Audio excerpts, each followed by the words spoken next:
teenagers. Now that's why I have these big black things underneath my eyes here. So I'm assuming most people in this room, most of the people who are not teenagers, have had the pleasure of living with them. So if you have, raise your hands up. If you live, okay, keep your hands up. The rest of you people, look at these people with their hands up. Look how tired they are. Put your hands down. This could be a long evening for you. Save your energy.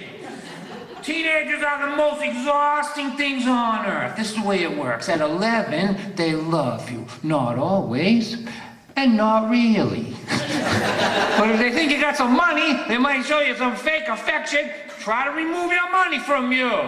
Now, my daughter, when she was 14, was driving me so crazy that I actually threatened her. I said, listen, if you don't start treating me like a human being, does this sound familiar to anybody? If you don't start treating me like a human being, I am gonna get a job playing folk music at the mall. Tell me that's not the ultimate dad revenge. The one place you never expect to see a sorry old man, and there he is, standing in front of the Gap. Hi, honey. It's me, Daddy. Hey, everybody, that's my little baby. Well, the problem with teenagers, and with reproduction in general, frankly, is that you tend to reproduce people that are smarter than you. That doesn't seem fair, does it? You're supposed to educate them and keep them out of trouble, and they bring a larger cranium into the equation. Well, my daughter is the smartest one out of all of us, and this is the way it worked. When she was 13 and a half, she was cruising down the highway of her life, and she hit an ice patch, and she went into a 5-year tailspin, and we don't know where she went, but we refer to it now, in retrospect, as the unpleasant era. And then, 5 years later, she came back, but she didn't come back gradually, so I could acclimate to the new water temperature in my house. She came back instantly. It was like flicking on a light switch. Ping, I'm back. I love you again. I'm nice now. And she looked at us like she was seeing us for the first time and wanted to know how we got so haggard looking.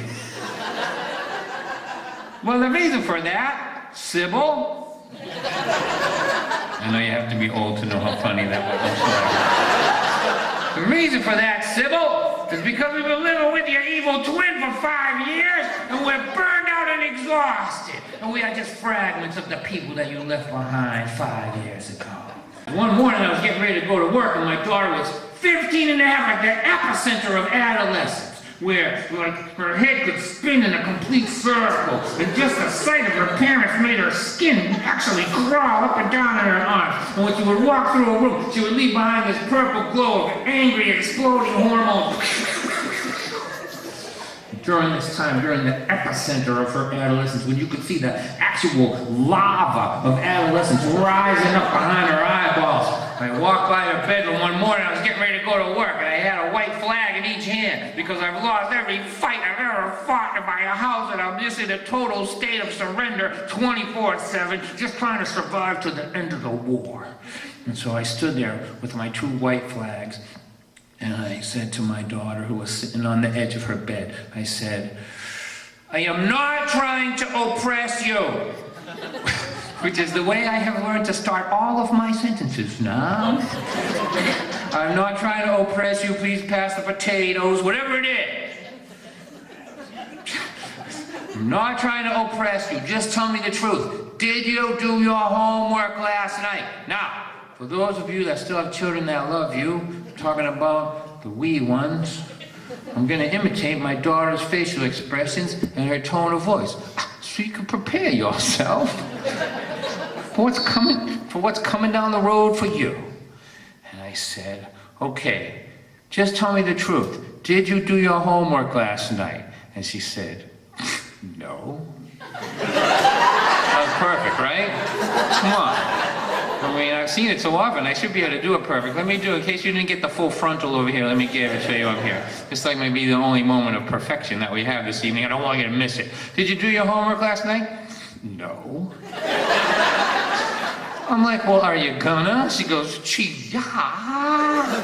I'm like, cha, what is cha?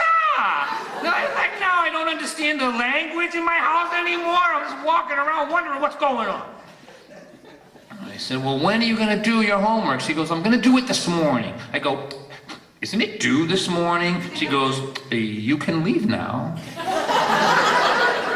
And being the obedient dad that I have always been, I actually did leave. I didn't know what else to do. I was walking down the hallway holding my head wondering how my life got this way. It's a true story now. I went down to the bathroom and I bent over to pick something up off the floor and my nose started to bleed and blood was coming out all over the place, and I grabbed some tissue and in 2 seconds I held it up like this, and in 2 seconds it was all red and blood was running down my arm. And being the diabolical parental genius that I have always been, I decided that this would be an excellent time for me to go back down to my daughter's bedroom. And so I walked back down and I stood in the doorway with blood pouring out of my head onto the floor. And I said to my daughter, every time I talk to you about homework, my brain explodes. And I thought I had won a small victory. But I must tell you, good people, it was the shortest lived victory in the history of parenthood, because 2 seconds later, my daughter looked up at me and said, Dad, I gotta tell you something. That is so cool. Can't wait to tell my friends down the mall. I knew a wife and a husband, and they had a shiny little kiddo. When that kid turned 16, you won't believe what she did. She said, Mom, I'm sleeping over Susan's.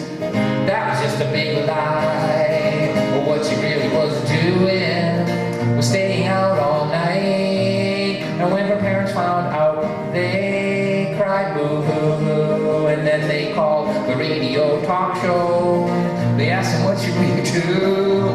He said, send her off to boot camp. That was his advice. It was good for his ratings, but it wasn't very nice. Just a little more love. What the heck could it hurt? It might not fix nothing. At least it won't make things worse.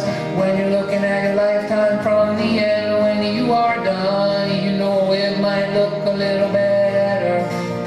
See a little more love. I can see that you're a tough guy. Oh, you won't be pushed around. You are not going to take it. You are good at putting your foot down. Well, you might get killed by lightning and you might get hit by a truck, but if you are not that lucky, you might just wind up spending years in a rest home without a whole lot to do. But look back on what you did with the time God gave you. Just a little more love. What the heck could it hurt? It might not fix nothing. At least it won't make things worse. When you're looking at your lifetime from the end, when you are done, you know it might look a little better. You're off to God, see a little more